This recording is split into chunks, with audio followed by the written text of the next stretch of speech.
துரை Senthilkumar direct பண்ணி Grass Root Studio, Lark Studio ப்ரொடக்ஷனில் சூரி, வடிவுக்கரசி, ரோஷினி பிரியன், சசிகுமார் உள்ளிட்ட பலர் நடிச்சு 50 கோடிக்கு மேல வசூல் செஞ்ச கருடன் திரைப்படத்தை இன்னைக்கு நம்ம ஹாஸ்டஸ் பண்ண போறோம். இது விமன் இன் சினிமா. நான் உங்கள் பாரதி. சமூகத்துல பல்வேறு இடங்கள்ல பல்வேறு சூழ்நிலைகள்ல பெண்களுக்கு ஏற்படுற பாலியல் சீண்டல்களை இந்த படம் காமெடியாவோ இல்ல காதலாவோ கடந்து போயிருக்கா அப்படின்னு பாத்தீங்கன்னா, இந்த படத்துல ஒரு சீன் இருக்கு. அந்த சீன்ல வில்லனான கர்ணா ஹீரோயினை பிடிச்சி பயங்கரமா அடிச்சிடுறார். அடிதானப்பா இப்போ என்ன அப்படின்னு நம்ம அதை ஈஸியாக கடந்து போயிடுறோம். ஒரு அப்யூஸையும் ஒரு ரேப்பையும் நம்ம வந்து பயங்கர சீரியஸாக பார்க்குறோம்ல. ஷூ இந்த மாதிரி அப்யூஸ் நடந்துச்சு, இந்த மாதிரி ரேப் நடந்துச்சு அப்படின்னு. அதே அளவுக்கு ஒருத்தங்களை பிடிச்சி அடிக்கிறதையும், குறிப்பாக பெண்களை பிடிச்சி சம்மந்தமே இல்லாமல் அடிக்கிறத நம்ம ஒரு சீரியஸான விஷயமாவே பார்க்குறது இல்லை. என்ன அடிச்சு போட்டானா, சரி பரவாயில்ல விடு, நான் நாளைக்கு நம்ம சமாதானம் பேசிக்கலாம், அது பேசிக்கலாம், இது பேசிக்கலான்னு அதை ஒரு ஜஸ்ட் லைக் தட் அப்படின்னு நம்ம வந்து கடந்து போயிடுறோம் பெண்கள் அடி வாங்குற விஷயங்களை. ஆனால் இந்த படத்தில் பார்த்தீங்கன்னா ஹீரோ கருடன் என்ன பண்ணுறாருன்னா, கடைசியில் கர்ணா அந்த வில்லனை கொன்று இதுக்கான ஜஸ்டிஃபிகேஷனை கொடுக்குறாரு. அந்த இடத்துல ஹீரோயினை அடிச்சிருக்காரு, ஹீரோயினை துன்புறுத்திருக்காரு. அது எல்லாத்தையும் பார்த்துட்டு இவர் கொலை பண்ணுற மாதிரி அந்த சீன்ஸ் இருக்கிறதுனால ஹராஸ்மெண்ட்டுக்கு நம்ம தரக்கூடிய பாயிண்ட் 1. கொஞ்சம் கூட மனிதாபிமானமே இல்லாமல், படத்துக்கும் கதைக்கும் எந்த ஒரு சம்மந்தமும் இல்லாமல் பெண்களை ஒரு காட்சி பொருளாவோ இல்லை ஒரு கவர்ச்சி பொருளாவோ இந்த படத்தில் காட்டியிருக்காங்களா அப்படின்னு பார்த்தீங்கன்னா இல்லை. ஆக்சுவலாக இந்த படத்தில் வந்து வரக்கூடிய சாங்ஸ் ஆகட்டும், சீன்ஸ் ஆகட்டும் எல்லாமே கதைக்கு தேவையானதாக தான் இருக்குது. ஸோ கதைக்கு தேவை இல்லாமல் பெண்களை இந்த படத்தில் ஆப்ஜெக்டிஃபை பண்ணாதனால அப்ஜெக்டிஃபிகேஷனுக்கு நம்ம தரக்கூடிய பாயிண்ட் 1. இன வேறுபாடு உணர்ச்சி இந்த படத்தில் இருக்கா அப்படின்னு பார்த்தீங்கன்னா, இந்த படம் வந்து தேனி மாவட்டம்ல நடக்குது. அந்த நிலத்திற்கு ஏற்ற நடமுடைய பெண்கள் தான் இந்த படத்தில் நடிச்சிருக்காங்க.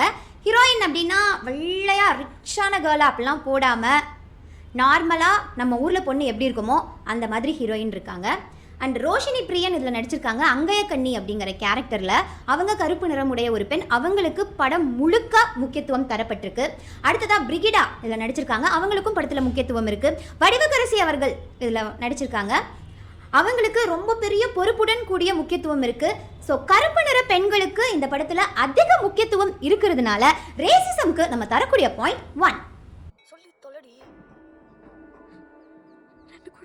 கல்யாணத்துக்கு முன்னாடி ஒரு பொண்ணு பிரெக்னென்ட் ஆகிறா அப்படின்னு வைங்களேன், அது அந்த பொண்ணுக்கும் அவளுடைய ஃபேமிலிக்கும் ரொம்ப பெரிய அவமானம்.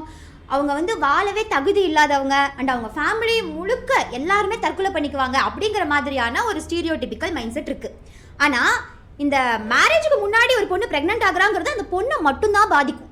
அந்த பையன் என்ன யோசிக்கிறான் இதை பற்றி, அந்த பையனுடைய கருத்து என்ன அப்படிங்கிறத யாருமே பெருசாக கண்டுக்க மாட்டாங்க, ஜஸ்ட் கேட்பாங்க, அவ்வளோதான்.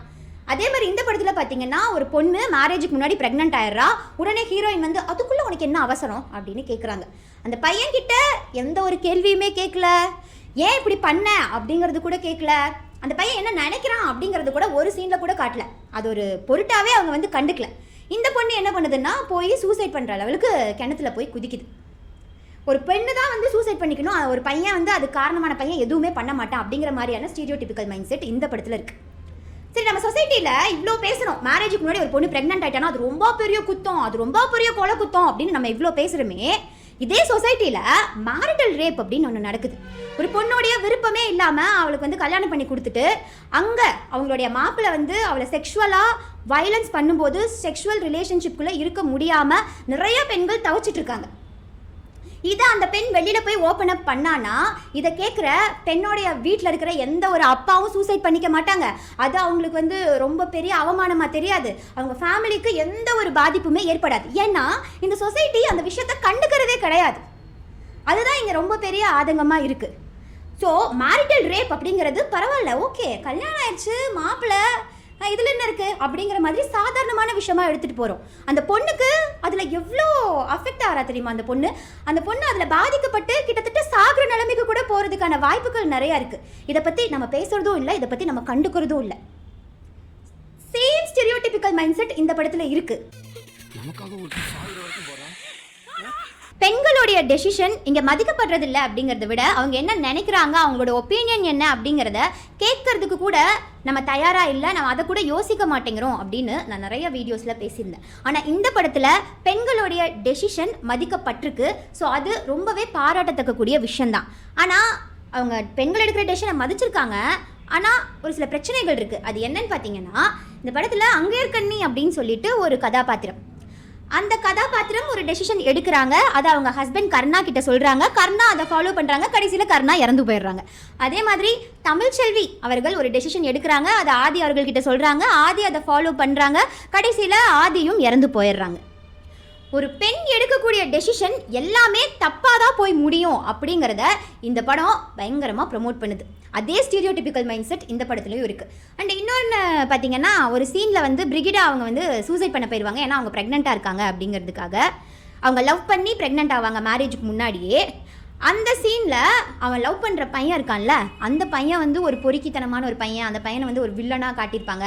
அப்போ ஒரு பொண்ணு லவ் பண்ணி அவள் கல்யாணம் பண்ணிக்கிறா அப்படின்னா, அந்த லவ் அப்படிங்கிறதுலையுமே அவளோட டெசிஷன் இருக்கும்ல, அந்த டெசிஷன் கூட தப்பாக தான் போய் முடியும் அப்படிங்கிற ஸ்டீரியோடிபிக்கல் மைண்ட் செட்டும் இந்த படத்தில் இருக்குது. இந்த படத்தை பார்க்கக்கூடிய ஆடியன்ஸோடைய மைண்ட் செட் எப்படி இருக்குன்னா, பொண்ணுங்களா அதுங்க எடுக்கிற டெசிஷனே தப்பாக தான் இருக்கும் அப்படிங்கிற ஒரு கருத்தை இந்த படம் ஆடியன்ஸோடைய மைண்டில் போய் விதைக்குது. ஸோ இந்த மாதிரி சேம் ஸ்டீரியோடிபிக்கல் மைண்ட் செட் இந்த படத்தில் இருக்கிறதுனால ஸ்டீரியோ டைப்ஸுக்கு நம்ம தரக்கூடிய பாயிண்ட் 0. அந்த பணத்தை வாங்கி நம்ம கோயிலுக்கும் நம்ம ஊருக்கும் எதனாச்சும் நல்லதை செஞ்சுட்டு போயிடலாமே. பெண்களுக்கான முக்கியத்துவம் படத்தில் எந்த அளவுக்கு இருக்குன்னு பார்த்தீங்கன்னா, ஹீரோயின் ஆரம்பத்திலேருந்தே ஹீரோக்கான ஒரு ஜோடியாக மட்டும்தான் வருவாங்களோ அப்படிங்கிற ஒரு டவுட் இருந்துகிட்டே இருந்தது. ஆனால் கிளைமேக்ஸ்லையும் ஒரு சில சீன்ஸ்லையும் ஹீரோயின்கான இம்பார்ட்டன்ஸ் இருக்குது.